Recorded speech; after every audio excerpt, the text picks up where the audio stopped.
अध्याय 136 टेकआउट। युवा स्वामी, इन 2 बड़े पत्थरों को कहाँ भेजना है? लिऊ यानरान ने पहले ही गाड़ी चालू कर दी थी और पीछे की सीट पर बैठे ये श्वान की ओर मुड़कर पूछा। ये श्वान पीछे की सीट पर सीधे बैठे थे और झपकी ले रहे थे। वे थोड़े थके हुए लग रहे थे।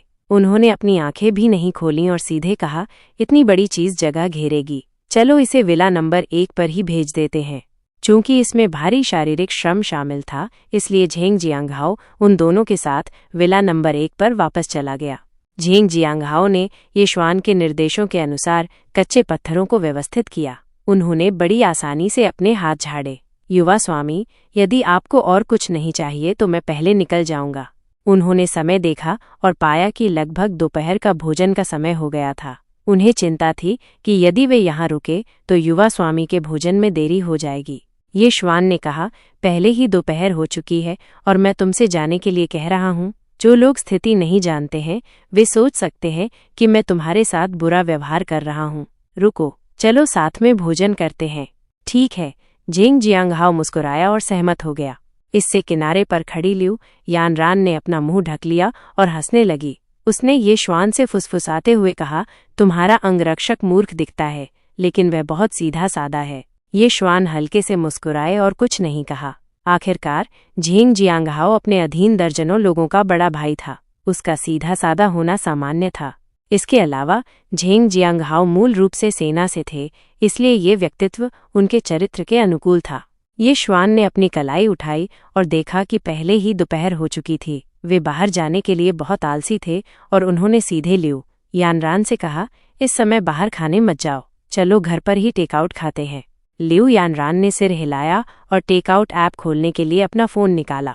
ऐप को स्क्रॉल करते हुए उसने ये श्वान से पूछा, आप क्या खाना चाहेंगे या कोई ऐसा रेस्तरां है जो आपको पसंद है? लिऊ यानरान को देखते हुए, जो हमेशा सेक्रेटरी की तरह बनती जा रही थी, ये श्वान ने कुछ देर सोचा और कहा, चूंकि हम टेकआउट खा रहे हैं तो चलो काम चला लेते हैं। जिलनिंग में एक नया 3 स्टार मिशेलिन रेस्तरां है और उसके बगल में एक पुराना 3 स्टार मिशेलिन रेस्तरां है। क्यों न आज हम नए वाले को आजमाएं? मैंने पुराने वाले पहले भी खाए हैं। ये श्वान के बोलने के बाद उन्होंने सलाह के लिए लिऊ यानरान और झेंग जियांगहाओ की ओर देखा। हालांकि उन्होंने देखा कि झेंग जियांगहाओ की आंखें खुली की खुली रह गईं और वे हक्के बक्के रह गए थे। इस क्षण झेंग जियांगहाओ का दिल उथल पुथल में था। जैसा कि युवा स्वामी से उम्मीद थी, वे सच में अमीर थे। उन्होंने स्पष्ट रूप से कहा था कि वे साधारण भोजन करेंगे, लेकिन वे वास्तव में 3 स्टार मिशेलिन रेस्तरां के व्यंजन खाना चाहते थे। यहाँ तक कि जब झेंग जियांगहाओ अपना जीवन स्तर सुधारना चाहते थे तो उन्होंने ऐसे रेस्तरां में जाने की हिम्मत नहीं की। यह अंतर बहुत बड़ा था। इस बीच लिऊ यानरान हुआशिया बैंक की निदेशक थीं। उन्हें एक भोजन से कोई आश्चर्य नहीं हुआ। उन्होंने कुछ देर सोचा और पूछा, युवा स्वामी, क्या 3 स्टार मिशेलिन रेस्तरां टेकआउट परोसता है? 3 स्टार मिशेलिन रेस्तरां प्रसिद्ध था। आमतौर पर यदि वे रेस्तरां में ठीक से भोजन करना चाहते थे तो उन्हें पहले से अपॉइंटमेंट लेना पड़ता था। उनके लिए टेकआउट ऑर्डर करना शायद थोड़ा मुश्किल होगा। ये श्वान ने लिऊ यानरान को अजीब तरह से देखा और शांति से कहा, क्या बात है? क्या टेकआउट ऑर्डर करना बहुत जटिल है? क्या 3 स्टार मिशेलिन कैफेटेरिया इतना प्रभावशाली है कि वे टेकआउट भी नहीं देते?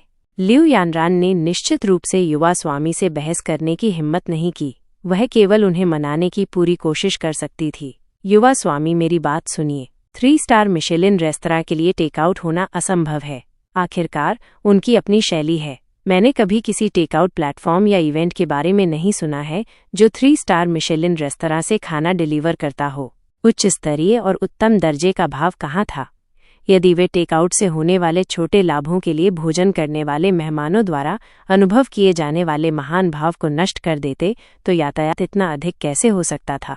इसके अलावा आप ये भी जानते हैं कि ग्राहक आमतौर पर 3 स्टार मिशेलिन रेस्तरां में सिर्फ एक व्यंजन ऑर्डर नहीं करते हैं। इसके बजाय वे हेड शेफ द्वारा सर्वश्रेष्ठ सेट मेन्यू ऑर्डर करेंगे। एक सेट मेन्यू में 10 से अधिक व्यंजन होते हैं। रेस्तरां में खाने में कुछ घंटे लगते हैं। लिऊ यानरान ने इसे कई बार आजमाया था। लंबा भोजन करने के बाद उसे लगा कि खाना वास्तव में एक प्रकार का शारीरिक श्रम है। आखिरकार यदि साधारण लोगों को 3 घंटे तक खाना पड़ता तो वे निश्चित रूप से स्थिर नहीं बैठ पाते। ये श्वान ने पलक झपकाई और मुस्कुराए। मुझे परवाह नहीं है कि ये काम करता है या नहीं, चलो कोशिश करते हैं। मुझे लगता है कि जब तक हम सच में चाहते हैं हम निश्चित रूप से इसे कर सकते हैं। ये कहने के बाद ये श्वान ने अपना फ़ोन निकाला और नए खुले 3 स्टार मिशेलिन रेस्तरां में फ़ोन किया। किनारे पर बैठे झेंग जियांगहाओ ने युवा स्वामी ये श्वान की प्रशंसा में देखा, जैसा कि एक अमीर व्यक्ति से उम्मीद थी। वे टेकआउट खाते समय भी इतने गंभीर थे। क्या यही वो था जिसे लोग अक्सर जीवन के प्रति दृष्टिकोण के बारे में कहते थे? उन्हें अपनी इच्छित चीज़ों के लिए कुछ आवश्यकताएं होनी चाहिए। फ़ोन कुछ बार बजा और फिर उठा लिया गया। दूसरी तरफ से एक कोमल महिला आवाज़ आई, नमस्ते, 3 स्टार मिशेलिन रेस्तरां में आपका स्वागत है। मैं आपकी कैसे मदद कर सकती हूँ? ये श्वान ने उसकी शुरुआती बात को ध्यान से सुना और फिर अपना इरादा बताया। ओह, मैं ऑर्डर देना चाहता हूँ। फ़ोन पर मौजूद वेट्रेस भी ये सुनकर अवाक रह गई। वो ऑर्डर देना चाहता था? ये क्या बकवास है? हालांकि उसने तुरंत प्रतिक्रिया दी और मधुरता से कहा, सर, क्या आप टेबल आरक्षित करना चाहते हैं? कृपया मुझे खाने वाले लोगों की संख्या और दुकान पर आपके आने का समय बताएं। वेट्रेस ने अभी अभी जांच की थी और पाया कि रेस्तरां में अभी भी खाली सीटें थीं। एक ग्राहक ने अभी अभी अपना आरक्षण रद्द कर दिया था। ये आदमी, जिसकी आवाज़ बहुत युवा लग रही थी, काफी भाग्यशाली था। वेट्रेस ने पहले ही एक पेन और कागज निकाल लिया था। जैसे ही वो ये श्वान का आरक्षण रिकॉर्ड करने वाली थी, उसने उसे फ़ोन के दूसरी तरफ से कहते सुना, नहीं नहीं नहीं, आपने मुझे गलत समझा। मैं टेबल बुक नहीं करना चाहता। मैं आपकी दुकान से कुछ टेकआउट खरीदना चाहता हूँ।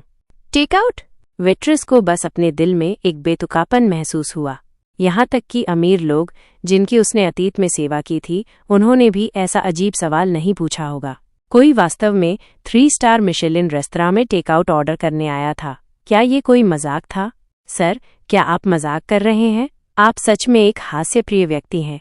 हालांकि हमारा 3 स्टार मिशेलिन रेस्तरां टेकआउट सेवाएं प्रदान नहीं करता है। आप हमारी खाने की विधियों को नहीं समझ सकते हैं, लेकिन एक शेफ विशेष रूप से आपकी सेवा करेगा और आपके लिए पूरे भोजन को डिज़ाइन करेगा।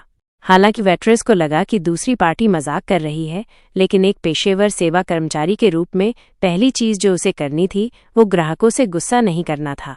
ग्राहक हमेशा सही होता था, इसलिए वो केवल इस कोमल तरीके का उपयोग करके दूसरी पार्टी को याद दिला सकती थी। वेट्रेस को लगा कि उसने पहले ही बहुत अच्छा काम कर लिया है। इशारा पहले से ही इतना स्पष्ट था, यहाँ तक कि अगर फ़ोन के दूसरी तरफ का व्यक्ति लकड़ी के लट्ठे जैसा भी होता तो उसे समझ जाना चाहिए था, है ना? आखिरकार यह पहली बार था जब वो ऐसे ग्राहक से मिली थी। ये श्वान का जवाब देने के बाद वेट्रेस ने तुरंत फ़ोन म्यूट कर दिया और समय पर मैनेजर को बुला लिया। मैनेजर परेशान था, लेकिन उसने फिर भी धैर्यपूर्वक पूछा, क्या बात है, क्या हुआ? वेट्रेस ने स्थिति का सार बताया और उसे ये श्वान द्वारा टेकआउट ऑर्डर करने की इच्छा के बारे में बताया। मुझे लगता है कि इस व्यक्ति ने जानबूझकर किया है। वो शायद मजाक कर रहा है। वेट्रेस ने अपना अनुमान व्यक्त किया। इस बीच मैनेजर गहरी सोच में डूब गया। उनकी दुकान अभी अभी खुली थी। यह उनकी प्रतिष्ठा बनाने का समय था। इस समय कुछ भी गलत नहीं हो सकता था। हालांकि दूसरी पार्टी जानबूझकर परेशानी खड़ी कर रही हो सकती है, लेकिन अगर उन्होंने इसे अच्छी तरह से संभाला तो ये उनके 3 स्टार मिशेलिन रेस्तरां की क्षमता को भी दिखा सकता है। ये सोचते ही मैनेजर ने वेट्रेस की ओर हाथ बढ़ाया और कहा, मुझे फ़ोन दो, बाकी मैं संभाल लूंगा। मैनेजर ने फ़ोन लिया और गला साफ किया। फिर उसने म्यूट बटन बंद कर दिया और ये श्वान से कहा, नमस्ते सर, मैं इस 3 स्टार मिशेलिन रेस्तरां का मैनेजर हूँ। सबसे पहले रेस्तरां की ओर से मैं हमें चुनने के लिए आपका धन्यवाद करता हूँ। हालांकि मेरा मानना है कि आपने हमारी प्रतिष्ठा और हमारी सेवा की गुणवत्ता के कारण ही हमें चुना होगा। हमारा 3 स्टार मिशेलिन रेस्तरां एक शीर्ष श्रेणी का रेस्तरां है। हम हर व्यंजन के स्वाद पर बहुत ध्यान देते हैं। यदि आप टेकआउट ऑर्डर करते हैं तो स्वाद बहुत कम हो जाएगा। मुझे लगता है कि यह एक ऐसी स्थिति होगी जिसे न तो आप और न ही हम देखना चाहेंगे। ये कहने के बाद मैनेजर ने अपने कैफेटेरिया में उच्च स्तरीय सजावट का भी उल्लेख किया। सर, ऐसे समय होते हैं जब भोजन करते समय आपका मूड भोजन से भी अधिक महत्वपूर्ण होता है।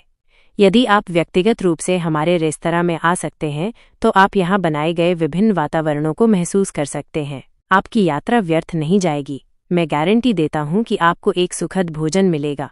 मैनेजर के लिए स्वाभाविक रूप से ग्राहकों पर गुस्सा करना असंभव था। उसने ये श्वान को वे सभी कारण बताए जो वो सोच सकता था। ये श्वान ने बहुत विनम्रता से उसके खत्म होने का इंतजार किया और फिर कहा, तो मैनेजर को चिंता है कि डिलीवरी स्वाद को प्रभावित करेगी। कोई बात नहीं, मैं इसे लेने के लिए एक हेलीकॉप्टर भेज सकता हूँ। क्या उसने कहा कि वो एक हेलीकॉप्टर भेजेगा? जब मैनेजर ने ये श्वान के शब्द सुने तो उसे इतना गुस्सा आया कि वो हंस पड़ा। उसने ये क्यों नहीं कहा कि उसका नाम शुके है, वो शुके जो एक विमान उड़ाता था? मैनेजर ने तुरंत पुष्टि की कि ये श्वान मजाक कर रहा था। ये सरासर हास्यास्पद था। उनका 3 स्टार मिशेलिन रेस्तरां वास्तव में अच्छा था, लेकिन इसका मतलब ये नहीं था कि उनमें गुस्सा नहीं था। यदि दूसरी पार्टी ग्राहक होती तो वे निश्चित रूप से भगवान जैसे व्यक्ति होते। वे जो कुछ भी कहते वो सही होता। हालांकि यदि वे परेशानी खड़ी करने आए थे तो रेस्तरां उन्हें नहीं छोड़ेगा। ये सोचते ही मैनेजर का स्वर ठंडा हो गया। उसने गंभीरता से कहा, सर, कृपया मजाक करना बंद करें। मुझे नहीं पता कि आपका इरादा क्या है, लेकिन कृपया अपना वर्तमान रवैया छोड़ दें। यदि आप इसी तरह जारी रखते हैं तो हमारे मिशेलिन 3 स्टार रेस्तरां को आपको जिम्मेदार ठहराने का अधिकार है। ठीक है, मुझे उम्मीद है कि आप मेरी सलाह याद रखेंगे और हमें फ़ोन करना बंद कर देंगे। मैनेजर के बोलने के बाद उसने फ़ोन काट दिया। वो अभी भी गुस्से में लग रहा था। उसने उस वेट्रेस को बुलाया जिसने अभी अभी कॉल उठाई थी और उसे डांटा। भविष्य में यदि आपको ऐसे परेशान करने वाले कॉल मिलते हैं तो बस फ़ोन काट दें। इस समय को देखो, हमारा रेस्तरां इस समय सबसे व्यस्त रहता है। ऐसी चीज़ों पर समय बर्बाद करना बहुत गुस्सा दिलाने वाला है। वेट्रेस को ऐसे परिणाम की उम्मीद नहीं थी। उसने दब्बू होकर सिर हिलाया और काम जारी रखने के लिए अपनी सीट पर लौट आई। काम शुरू करने के कुछ ही देर बाद उसने रेस्तरां के बाहर से एक गड़गड़ाहट की आवाज़ सुनी। आवाज़ बहुत तेज थी और रेस्तरां में स्पष्ट रूप से सुनाई दे रही थी। वेट्रेस शोर से थोड़ी परेशान थी, इसलिए वो गुस्से में रेस्तरां से बाहर चली गई, ये देखने के लिए कि अपराधी कौन था। किसी को यह जानना होगा कि उनके 3 स्टार मिशेलिन रेस्तरां की आवश्यकताएं बहुत अधिक थीं। आने वाले सभी मेहमान सबसे सम्मानित मेहमान थे। यदि उन्हें परेशान किया गया तो क्या ये लोग जिम्मेदारी उठा सकते थे? अप्रत्याशित रूप से जैसे ही उसने रेस्तरां का दरवाजा खोला, शोर अचानक बढ़ गया। ये प्रोपेलर की आवाज़ थी। वेट्रेस घबरा गई। उसने आकाश की ओर देखा। एक सैन्य हेलीकॉप्टर धीरे धीरे एक अन्य मिशेलिन रेस्तरां के सामने रुक गया। ऐसा लग रहा था मानो विशाल प्रोपेलर बवंडर पैदा कर रहे हों। क्या ये एक हेलीकॉप्टर था? क्या ऐसा हो सकता है? वेट्रेस का सिर ऐसे झटकने लगा जैसे उसने कुछ सोचा हो। वह तुरंत मुड़ी और मैनेजर को देखने के लिए रेस्तरां में वापस दौड़ी। बुरा हुआ, मैनेजर, कुछ हुआ। मैनेजर विदेशी भाषा में मेहमानों से बात कर रहा था। जब उसने वेट्रेस की व्याकुल आवाज़ सुनी तो वो थोड़ा गुस्सा हुआ। वह मुड़ा और उसे डांटा। अपने आप को देखो। क्या तुम अपना पिछला व्यावसायिक प्रशिक्षण भूल गई हो? क्या तुम्हें लगता है कि मुझे मानव संसाधन विभाग से संपर्क करके तुम्हें फिर से सीखने देना चाहिए? उसकी घबराई हुई सूरत उनके रेस्तरां के लिए बहुत शर्मनाक थी। उनके 3 स्टार मिशेलिन रेस्तरां में दुनिया के सर्वश्रेष्ठ परिचारक होने चाहिए।